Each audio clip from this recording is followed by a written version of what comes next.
Bismillahirrahmanirrahim.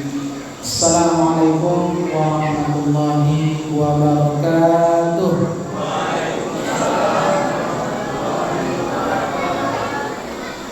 Alhamdulillahirabbil alamin. Subhanallahi min al-mizan wa min al-ilmi wa balaghatul wa zinatul arsh. Allahu latifu bi'ibadihi yarzuqu man yasha wa huwal qawiyyul 'aziz. Ya kafi kulli syai'in yarida khair innaka 'ala kulli syai'in qadir. Hasbunallahu wa ni'mal wakeel wa ni'mal maula wa ni'man nasir. La haula wa la quwwata illa billahil 'aliyyil 'azim. Amma ba'du, Bapak dan Ibu, saudara-saudari jemaah salat rahimakumullah. Segala puji, segala syukur kehadirat Allah Subhanahu wa taala yang senantiasa melimpahkan rahmat dan karunia-Nya kepada kita bersama, sehingga kita dapat melaksanakan rutinitas kita di bulan suci Ramadan ini dalam rangka meningkatkan dari keimanan kita, meningkatkan iman dan takwa kita kepada Allah. Selanjutnya salawat dan salam kepada baginda Rasulullah sallallahu alaihi wasallam dengan hantaran kata Allahumma sholli wa sallim wa barik ala sayyidina Muhammadin wa ala ali sayyidina Muhammadin. Kiranya kita Bapak dan Ibu di yaumil mahsyar nanti termasuk orang-orang yang mendapatkan syafaatnya di yaumil mahsyar nanti. Amin ya rabbal alamin. Bapak pengurus mushola as-salam beserta dengan jajaran yang sama kita hormati.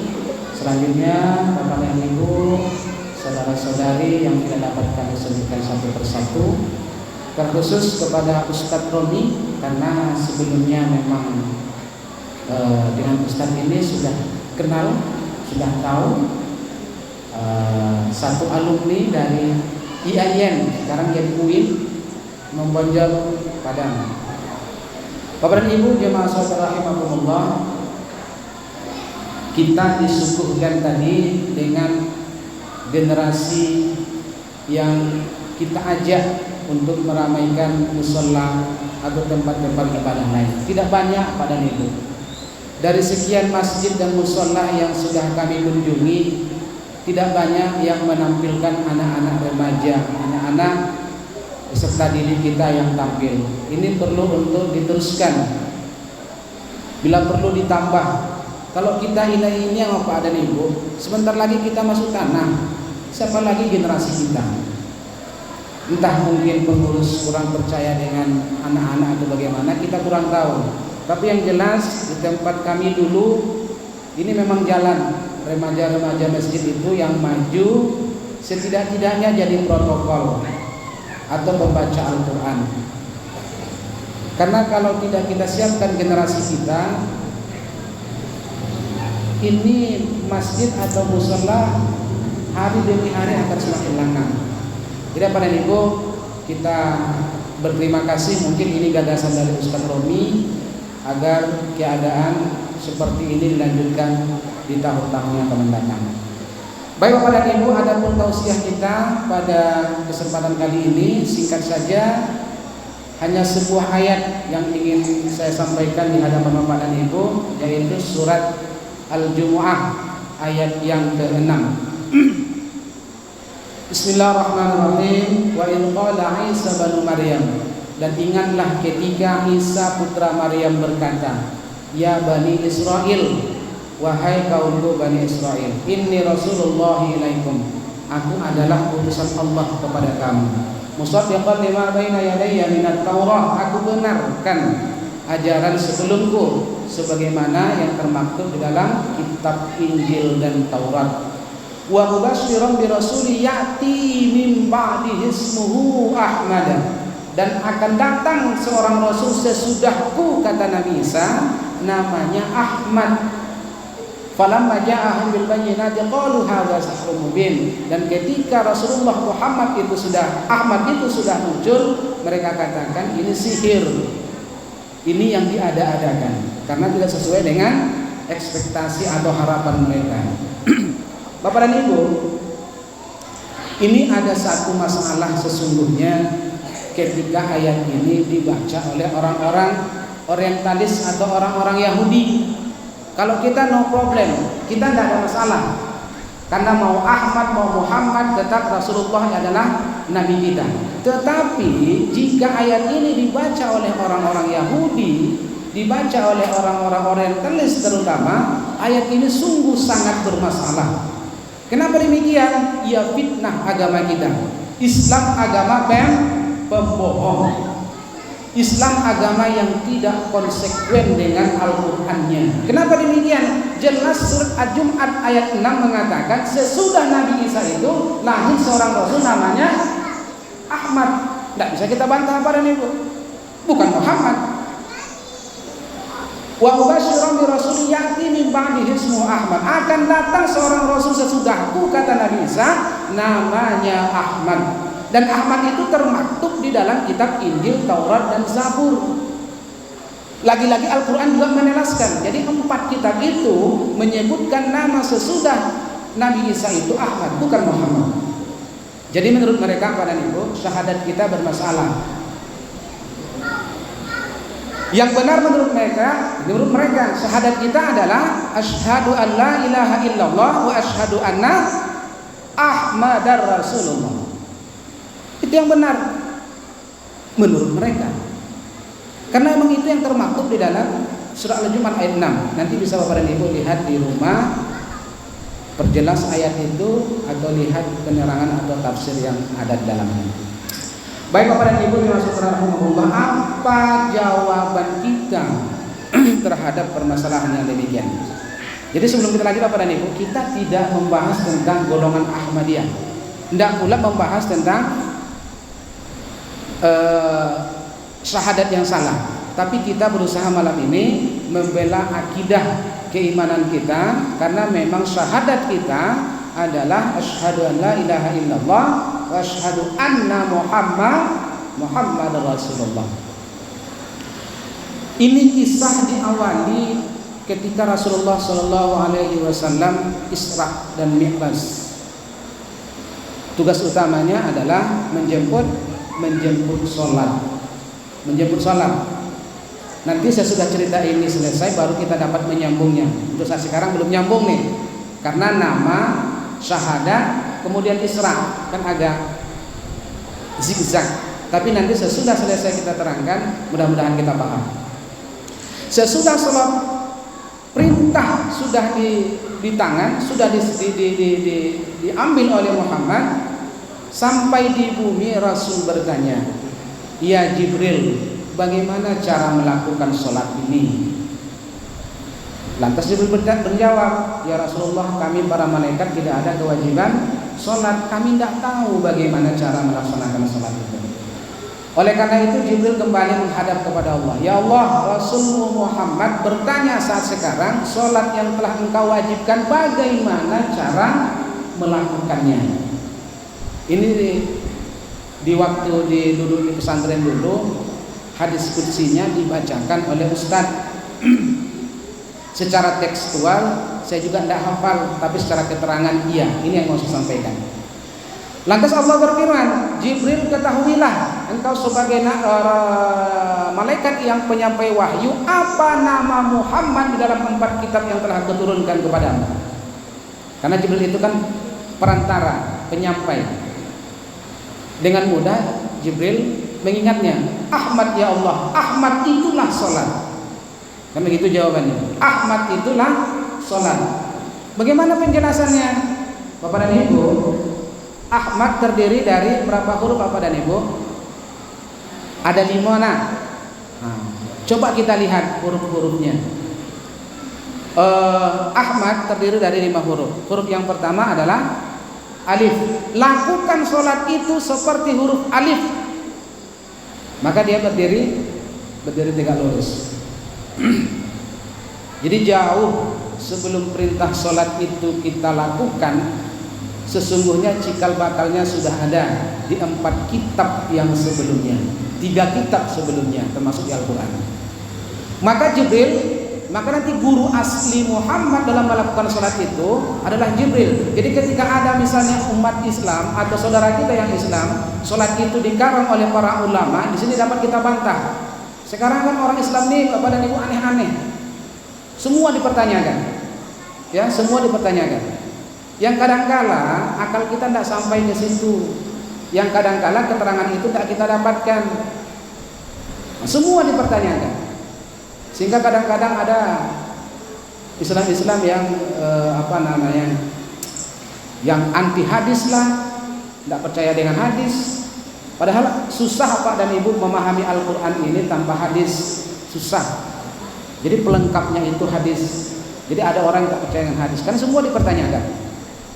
Maka Jibril melakukan gerakan pertama dalam salat itu seperti huruf alif, berdiri tegak lurus. Sesudah itu sambung dengan huruf yang kedua Jibril, yaitu huruf ha. Ha yang terpisah itu apa dan Ibu? Seperti orang yang ruku. Coba perhatikan.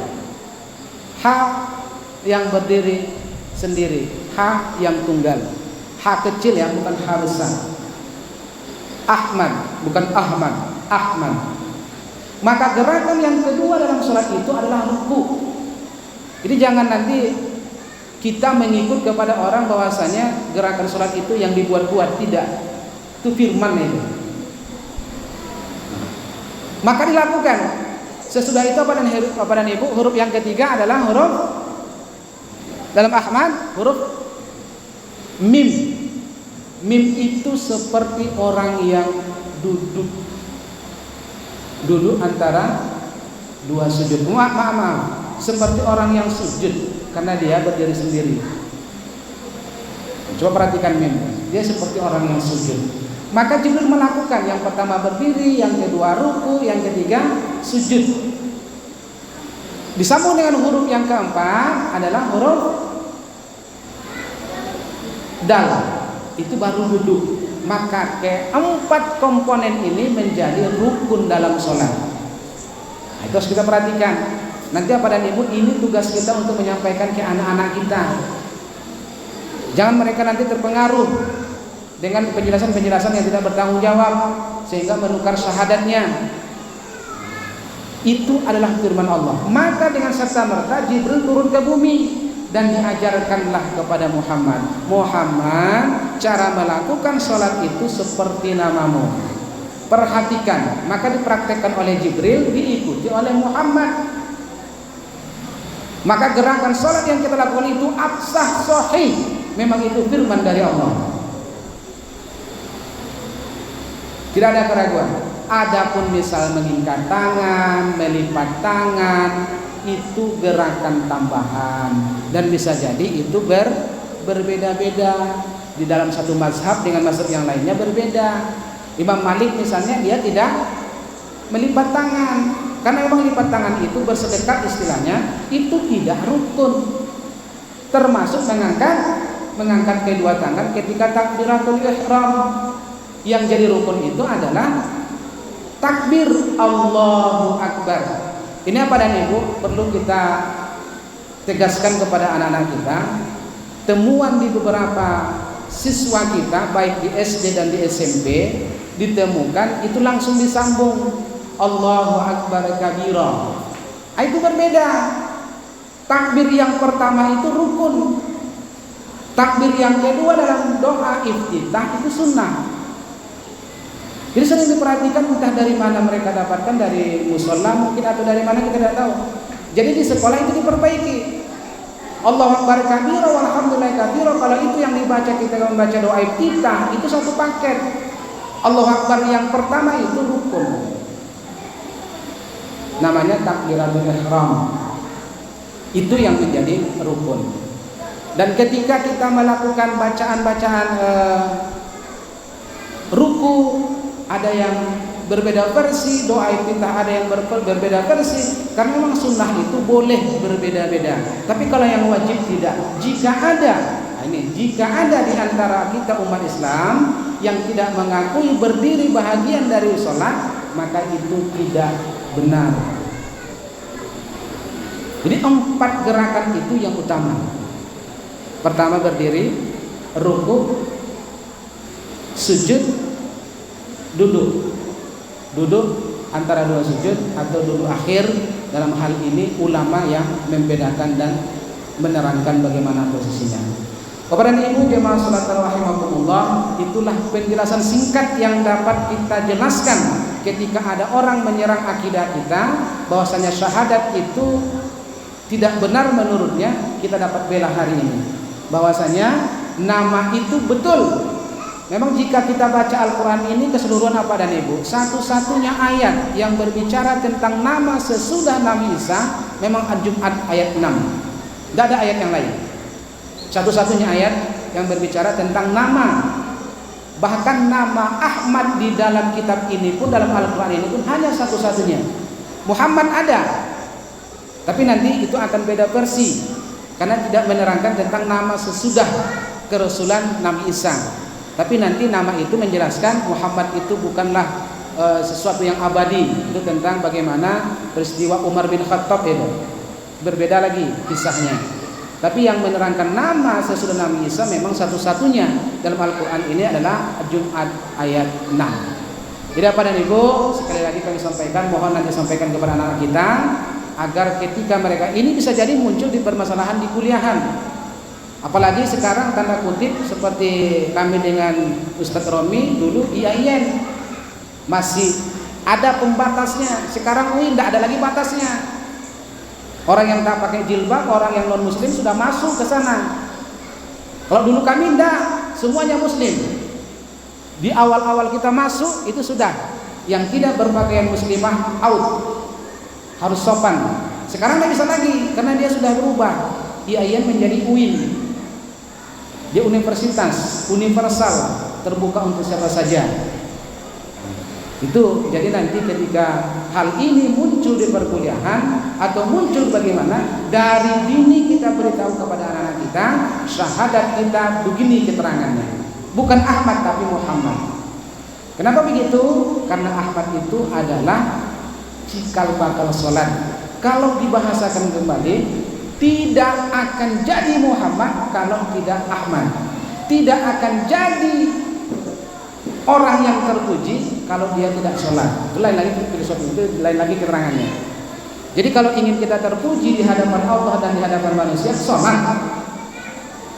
Kan jelas tuh ada hadis yang lain. Apa perbedaan kita dengan orang muslim? Sholat. Perbedaan orang kafir dengan orang muslim? Sholat. Banyak.